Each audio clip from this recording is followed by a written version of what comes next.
There is overwhelming amounts of evidence right now that the materials, the nutritional cofactors, the nutrients inside of foods can unleash the power of your immune system. We know that right now the average adult in America is not in good shape. The current statistics say that an average adult gets sick 2 to 4 times per year.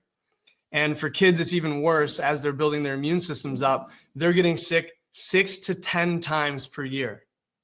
And under the current model, under the current way that we operate, everyone typically gets sick and either goes to over-the-counter medications or they go into the doctor. And the problem with that is most of these illnesses are viral related. They're not antibiotic related, which affects bacteria.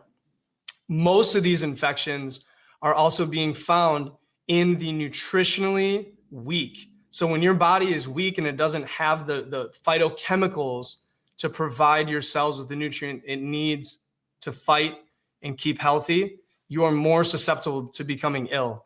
So I'm going to pull up some slides here. The number one essential we're talking about today is essential number 2, which is nutrition.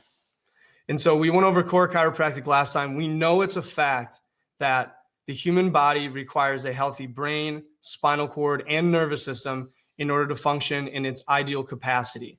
If you don't have a healthy brain, spinal cord, and nervous system, if you have a bad back, a bad neck, there is no way that your nutrition is going to fix that. And there's no way that nutrition is going to optimize you. It's just impossible.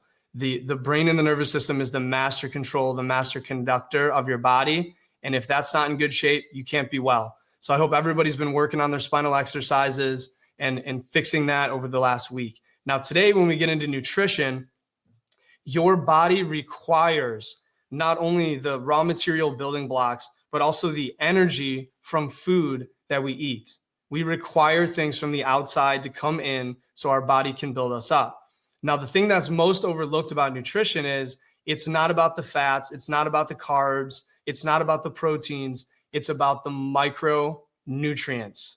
So micronutrients include enzymes, phytochemicals, vitamins, minerals, and these are the things that in the last 40 to 50 years have really been what we're studying in the scientific community. How do these micronutrients, phytochemicals, affect the human body? What happens when they're there versus what happens when they're not there? And we know, I'm going to read you guys a study, or I'm going to paraphrase a study here.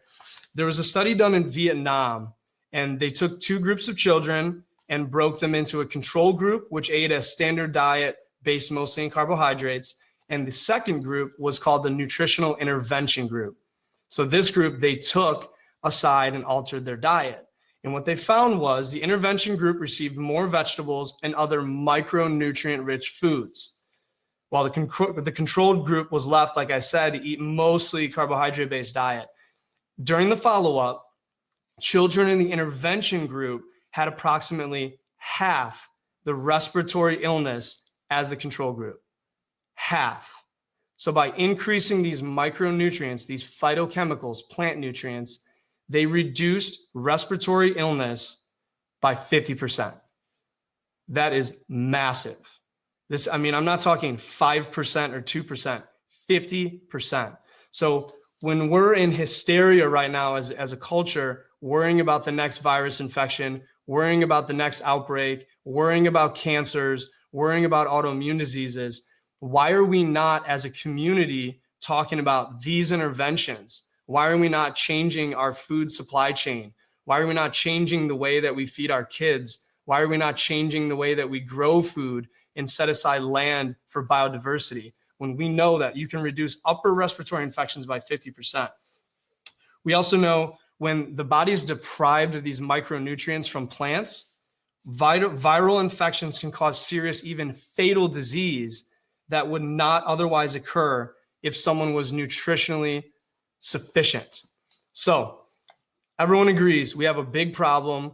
Everyone agrees we have a community of people that get sick way too easy and viruses spread way too fast. So what is it that we can do as an intervention to get in the way here? And so we have to look at germ theory quickly here. Before an infection happens, there's four separate variables. So the first one is the inoculum. So how much virus was present at the time of exposure? It's easier for your body to defend and kill lower exposure than it is higher. So that's an important variable. I would rather get exposed to a small amount than a large amount. Virulence is the variable determining how infectious and how hard is it for your body to kill this virus. So virulence, how dangerous of a microbe is it? Some are easier than others. Host immunity, the host is me, the host is you. What does your immune system look like? Could the host quickly remove the virus before it had a chance to get into the cell and start growing? And the fourth variable here is health of the host. So this is overall host health. Could the immune system react to its full potential? So these are the four variables.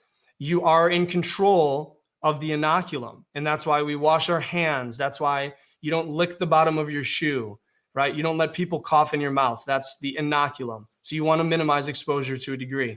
The virulence you are not in control of. The host immunity you're in control of to a degree, and most importantly, you're in control of the health of the host. So we're going to talk about today, how can you change the germ theory? Again, the germ theory says that germs cause disease. If you're exposed, you get sick. We know that's not true. We know that sometimes kids get exposed in a classroom and only 5 of 25 of them get sick. We know that employees sitting next to each other at work get exposed to the same thing under the same conditions. One of them's at home sick and one of them's still at work. So we know that the germ theory as a theory cannot be true because not everyone gets sick and not everyone has the same symptoms when they do get sick. So what do we do then? And what we do is we look at the studies and the research showing that you can change this based on the amount of micronutrients you bring into your body. So I'm going to talk about a main group today of foods that aid in immune system health. The number one nutrient we're going to discuss is written right here, called isothiocyanates, ITCs. These compounds have been shown in the human body to not only decrease cancer rates, but also increase the body's defense against viruses. So cruciferous vegetables is where these are found. Cruciferous vegetables. And we'll be going through the list of those in a second. But people who ate 20% more plant foods decreased their cancer rates by 20%, which is an indication of immune function. But people who ate 20% increase in cruciferous vegetables decreased cancer rates by 40%. So they doubled the amount of cancer protection by increasing these. We know that isothiocyanates, they include I3C, they include DIM, but specifically ITCs have been shown to increase immune system cell killing capacity and heighten resistance to viral infections. They can heighten your resistance. They can protect you against viral infections. Now, again, am I saying that this has been studied against every virus ever? No. In fact, right now, under investigation is the HPV, human papilloma virus, hepatitis, HIV. These are all being studied right now against isothiocyanates. But as we dive into this, there are some main types that you can keep track of. So sulforaphane is an anti-cancer agent and a DNA protector. When your body's exposed to free radicals and you damage your DNA, which eventually leads to cancer, sulforaphane protects the DNA via enzyme activity and can actually help repair DNA damage. Unbelievable. Again, this is something I want in my diet. I3C, indole 3-carbinol, and di-indole methane. So that's called DIM. Some of you heard of that. Kills cancer cells, mostly related to hormonal cancers, which, by the way, are the most common ones in America. And it increases immune activity against viruses. So I3C and DIM have been shown to increase immune activity against viruses. That is something you want in your body right now. It activates activity. So the NRF2 pathway is a protective pathway your body uses to prevent oxidative damage and oxidative stress. When your body creates metabolism, when your body's cells are working, they emit exhaust or endotoxins, and these free radicals can cause damage to your cells. Your body has a defense mechanism against that, and that is this NRF2 pathway, but it requires activation and stimulation to work at its full capacity. Guess what? These ITCs activate that pathway. So it actually decreases aging, it decreases sickness, and improves immune function. And then the other thing I wanted to show, just so you guys can see that, 40% reduction in cancer by increasing your cruciferous vegetables. So obviously, this is a no-brainer that you want to increase your cruciferous vegetables. So what are they? And here they are. Lots of these, when we're little kids, we joke that, I don't like Brussels sprouts or I don't like broccoli, but ironically, these are the most health promoting foods you can put in your body. And we're going to talk about how you can mix them and prepare them to actually increase the amount of ITCs available to your body. So I'm not going to read these to you. I know you can read, but some of the top ones that I'm eating on a daily basis are arugulas. We do a lot of broccoli and Brussels sprouts at our house here. We do a lot of cabbage. When it's in season, kohlrabi is phenomenal. We do kale off and on in our salads. Mustard greens, we don't do a lot of. Radishes, we do a ton of as well. So you're going to find some of these that fit really nicely into your routine, into your dishes. And I have some recipes for you to use. But more importantly, right now, I gave away the answer. I'm going to put up a poll here. So you guys should be able to see this on the side once I get this pulled up. It's a little questionnaire that says what steps are the most important, what step is crucial in activating these ITCs. Because when you just have a head of broccoli sitting there, there are no ITCs yet. They have to be made.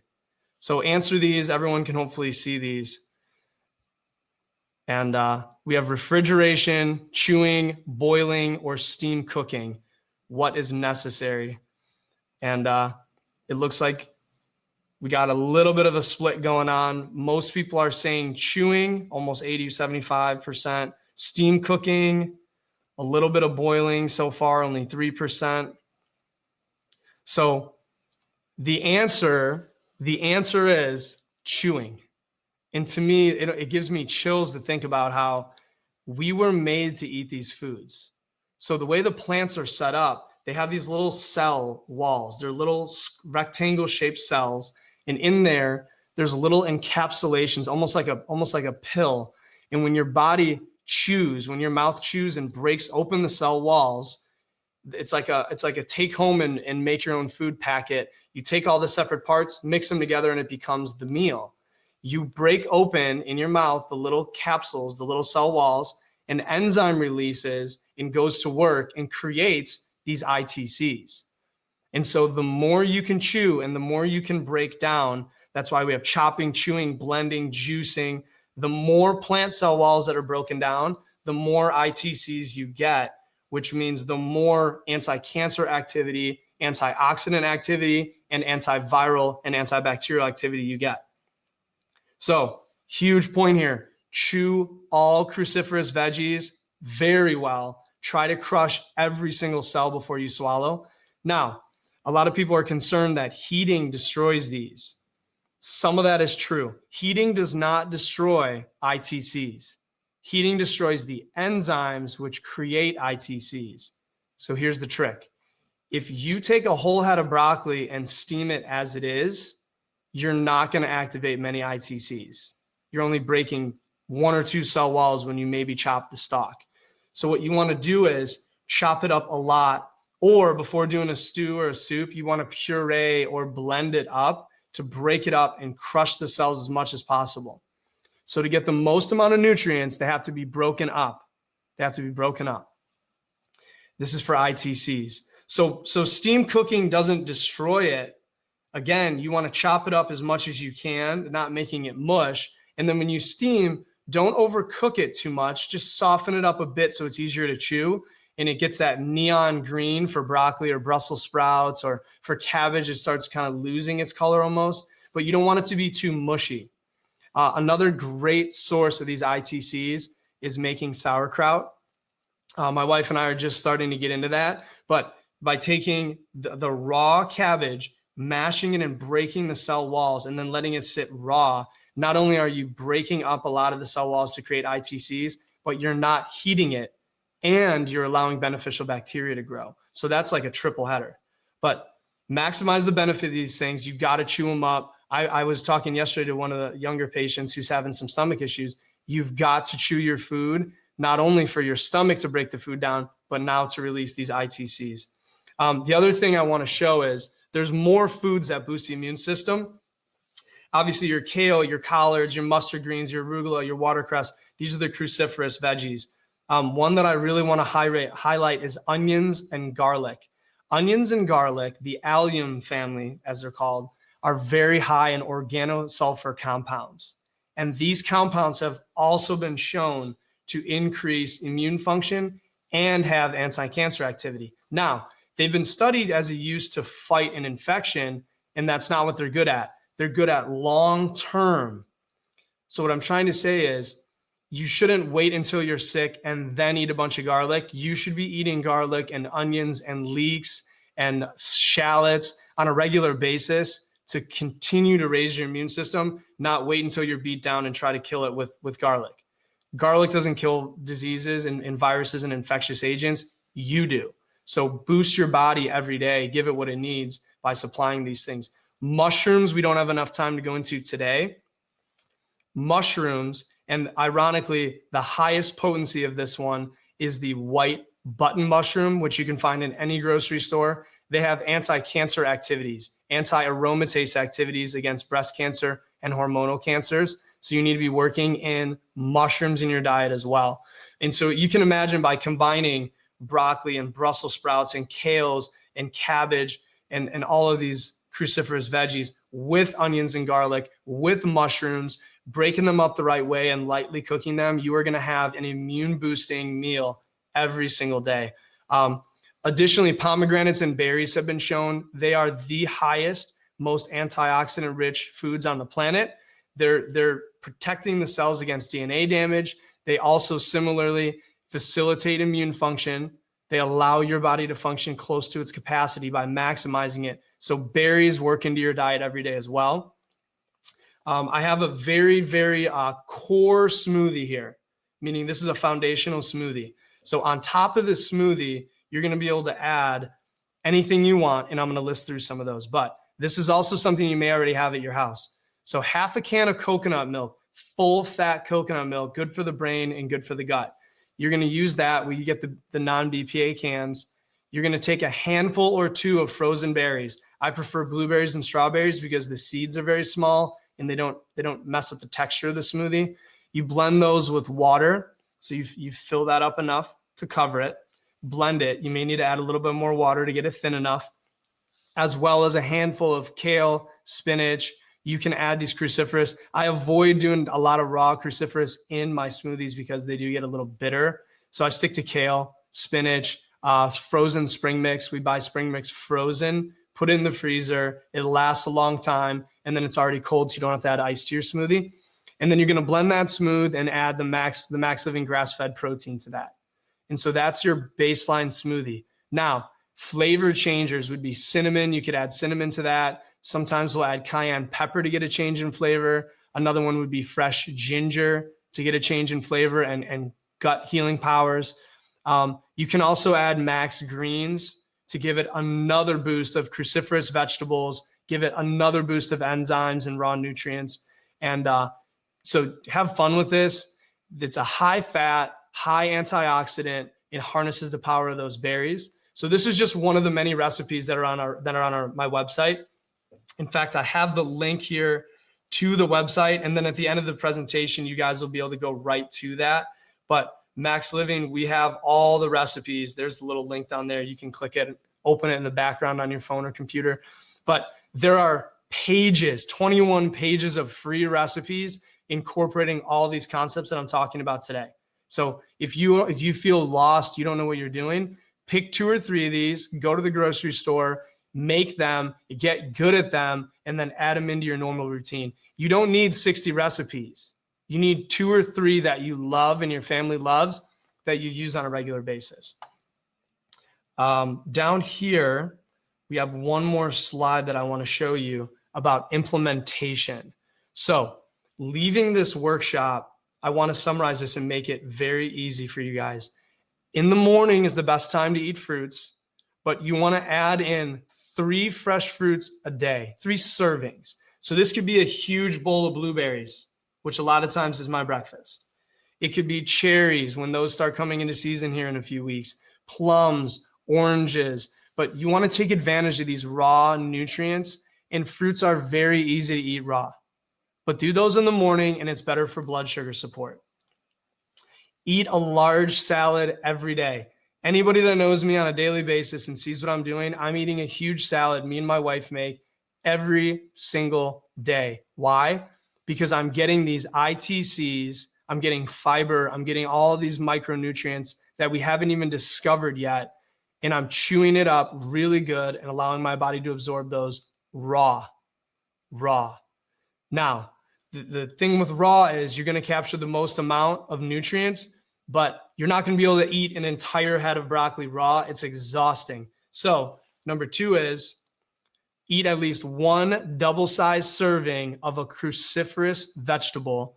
And I'm going to give you the handout here so you have the full list per day.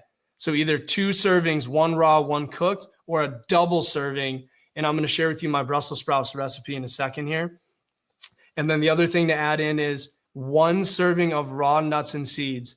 I showed on the last slide there, sunflower seeds, chia seeds, hemp hearts are a form of seed almost. Those are super nutritious, and they're not as sensitive for people as like a walnut, pistachios, macadamia nuts. But if you can tolerate nuts, make sure you're getting a heaping handful of those in every day. Here's the things I want you to avoid immediately, and that's grilled or burnt meats, commercial meats, meaning they were from a commercial farm, non-organic, non-grass-fed, non-pasture raised. You have to go to small farms to get these. Fried foods and trans fats, avoid them like the plague. Processed dairy, so this is any form of pasteurized, heated, or denatured dairy. This is almost every dairy ever. Cut those out of your diet immediately. Soft drinks, artificial sweeteners, and most of you already know by now, white flour and processed carbohydrates. So these are the things to cut out immediately. The best way to do that is get on that recipe link, click on that, get on there, find your 2 favorite ones on there, and start working on those. This is my Brussels sprouts recipe. The handout's over there. You can click on it. So you're going to preheat the oven.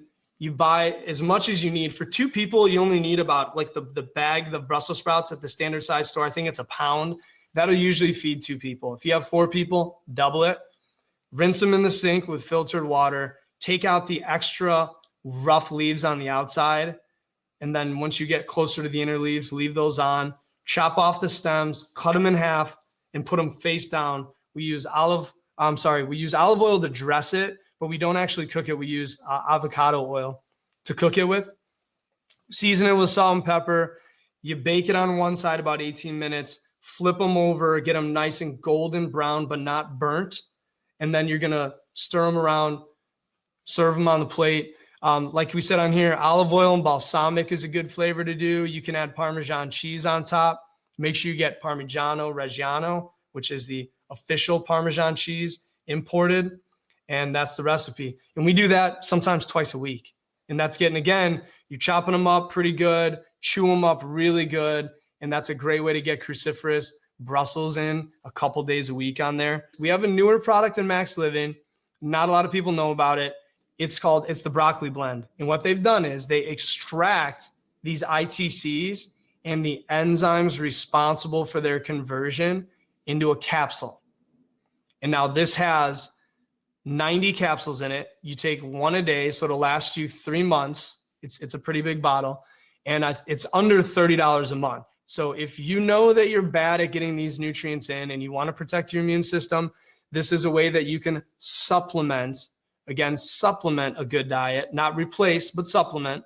And if you know that you're at high risk for cancer, or you're fighting cancer currently, or you get sick every year multiple times, this is something you want to consider adding in addition to a high cruciferous, high allium, onion, garlic, and high berry diet. That's the broccoli blend.